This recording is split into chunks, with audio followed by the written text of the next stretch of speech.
पापापहारि दुरितारि तरंगधारी शैल प्रचारि गिरिराज गुहाविदारी जंकार हरिपाद रजोपहारी गामन पुनातु सततम शुभकारी। प्रेम से बोलिए वृंदा मैया की जय। श्रोता प्रेमियों, मैं राम सागर शास्त्री आप लोगों के समक्ष रखने जा रहा हूं गंगा महिमा। देखिए, गंगा जी की उत्पत्ति भगवान के दाहिने चरण से हुई है। जिस समय राजा बन को छोड़ने के लिए भगवान ने वामन रूप बनाकर बलि से 3 कदम पृथ्वी का दान मांगा और विराट रूप धारण कर जब उन्होंने दाहिना शरण ब्रह्मपुरी में पहुंचाया तो ब्रह्मा जी ने उनके शरण को धोकर कमंडल में डाल दिया और उसका नाम गंगा रख दिया। भगीरथ तपस्या करके उन्हीं गंगा को पृथ्वी पर लाए थे कि न को भागीरथ लावा आनी अपाते भागीरथी बखानी। राजा भगीरथ के द्वारा लाए जाने के कारण गंगा जी का एक नाम भागीरथी भी है। गंगा जी की महिमा पर बाबा श्री रघुनाथ दास जी ने लिखा है कि दृष्टा अघसत जन्म के पीता अघसत काय मध्यम जन्म सहस के हरत गंग कर जाओ। गंगा जी के दर्शन मात्र से 100 जन्म के पाप नष्ट हो जाते हैं। गंगा जल का पान करने से सैकड़ों योनियों में किए गए पाप नष्ट हो जाते हैं तथा जो गंगा जी में स्नान कर लेता है उसके हजारों जन्मों के पाप नष्ट हो जाते हैं। इसीलिए गोस्वामी तुलसीदास जी ने मानस में लिखा कि दर्श परस और मज्जन पाना अवहरहि पाप का वेद पुराना। पुराणों में लिखा है जो व्यक्ति गंगा स्नान करने, दर्शन करने या जलपान करने की इच्छा से घर से निकलता है उसकी ऐसी भावना से ही करोड़ों वर्षों के पाप नष्ट हो जाते हैं। जब गंगा की धारा के पास पहुंचता है तब इसे पग पग पर 100 अश्वमेध यज्ञ के बराबर फल प्राप्त होता है। परीक्षित जी को संदेह हो गया। उन्होंने सुखदेव जी से कहा, मुनिवर, जब गंगा जी की इतनी बड़ी महिमा है तो हमारे पितामह युधिष्ठिर ने राजसूय यज्ञ में इतना धन क्यों खर्च किया? सुखदेव जी बोले, राजन, अपनी शंका की निवृत्ति के लिए एक आख्यान सुनो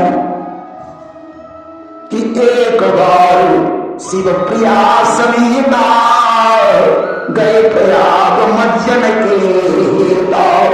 एक बार भगवान शंकर माता पार्वती के सहित मकर संक्रांति के पर्व पर गंगा स्नान करने के लिए प्रयाग को प्रस्थान करते हैं। उन्होंने पार्वती जी से कहा, जो व्यक्ति गंगा स्नान के लिए जाता है उसे पग पग पर 100 अश्वमेध यज्ञ का फल प्राप्त होता है। पार्वती जी ने कहा, प्रभु, आपकी इस बात पर मुझे विश्वास नहीं होता है।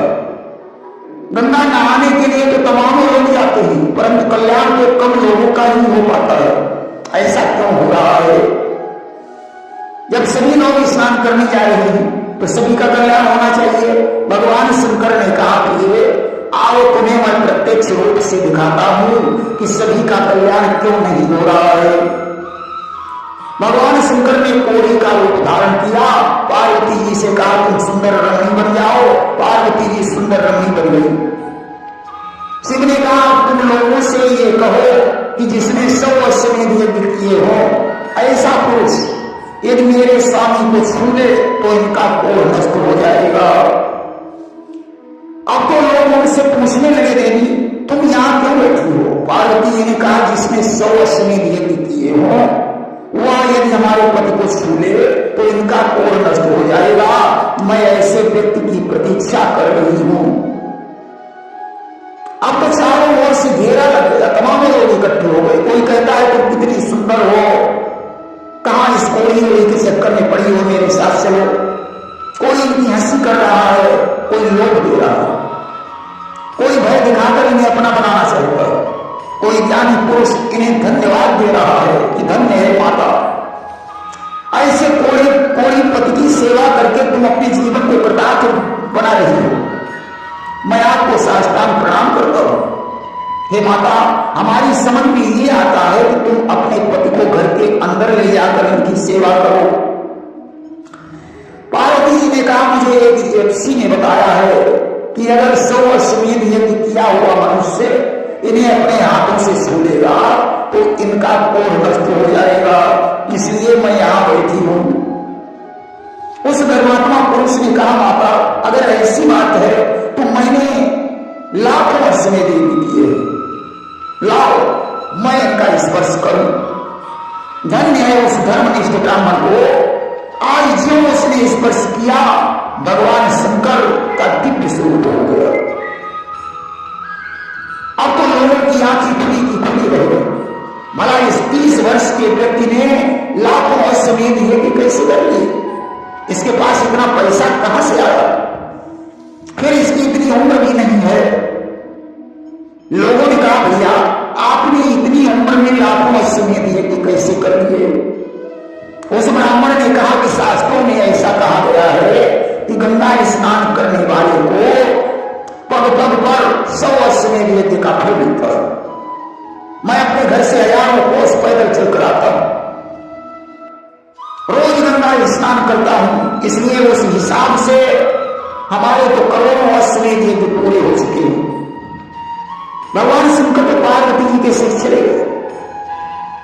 उन्होंने रास्ते में पार्वती से कहा कि जो मनुष्य गंगा स्नान की पवित्र भावना से जाता है उसका कल्याण होता है। जिसे शास्त्रों के वचनों पर विश्वास है उसका कल्याण होता है। जो पापी व्यक्ति तीर्थों में जाकर भी पाप करता है उसका उद्धार कभी नहीं हो सकता। सुखदेव जी बोले, राजन अब तुम्हारे पितामह युधिष्ठिर की बात करता हूं। युधिष्ठिर को वेद और शास्त्रों के वचनों पर विश्वास था। अधिक धन हो जाने के कारण उन्होंने मन में विचार किया कि यह धन यज्ञ के बहाने खर्च कर दिया जाए तो शायद बहुत अच्छा होगा। इसी बहाने से भगवान कृष्ण और उस मुनियों का अपने पास रहकर सत्संग हो जाएगा, धन भी सुकाम में लग जाएगा और यश प्राप्त होगा। इसलिए उन्होंने अश्वमेध यज्ञ का विधान किया था। वैसे तो उनके लिए गंगा स्नान ही बहुत था। देखिए किसी कवि ने गंगा जी के ऊपर बड़ी सुंदर लाइनें लिखी हैं कि पवित्रम वर्तते नीरम तदीयम देवी हे गंगे हिनस्ति जनानां पापम तदीयम बारी हे गंगे।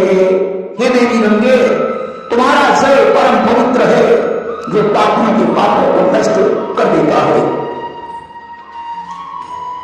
ईश्वरानापदा प्रथिता भुवित्वं जानवी कथिता अहो भागीरथी जाता तदन्य भीष्म सुख्याता। देवता तुम्हें आपदा कहते, पृथ्वी पर तुम्हारा नाम जानवी है क्योंकि जन्म ऋषि ने तुम्हारा पान करके दाहिनी जांघ को चीरकर बाहर निकाल दिया था, इसलिए तुम्हारा नाम जानवी पड़ेगा। भगीरथ के लाने से आपका नाम भागीरथी पड़ा। आप ही भीष्म को जन्म देने वाली हो। कि भवति मुक्ति स्तवा लोका जननी गंगे पवित्रम वर्तते नीरम तदीयम देवी हे गंगे। हे मां गंगे, आपकी कृपा दृष्टि से लोगों की मुक्ति हो जाती है। कि सदर पुत्रान महायोधान कपिल शापेन संदग्धान पवित्रम कर्तुमेव त्वं सुसितान कर्तुमेव त्वं। जब सदर के 7,000 पुत्र कपिल मुनि के श्राप से जल गए, उनकी भस्म को अपने जल से पवित्र करने के लिए तुम्हें पृथ्वी पर आना पड़ा। कि भगीरथे तपः संतुष्टा धरित्री भावता गंगे वर्तते नीरम तदीयम देवी हे गंगे। भगीरथ की तपस्या से संतुष्ट होकर तुम पृथ्वी पर दौड़ती ही आई हो। ताम जटारणी महेशो हे भुवन वंदे अतो गंगाधरो माता शिवस्तम कारणम जाता। भगवान शंकर ने तुम्हें अपनी जटाओं में धारण किया, जिससे उनका एक नाम गंगाधर हो गया। यह नाम आपके ही कारण हुआ है।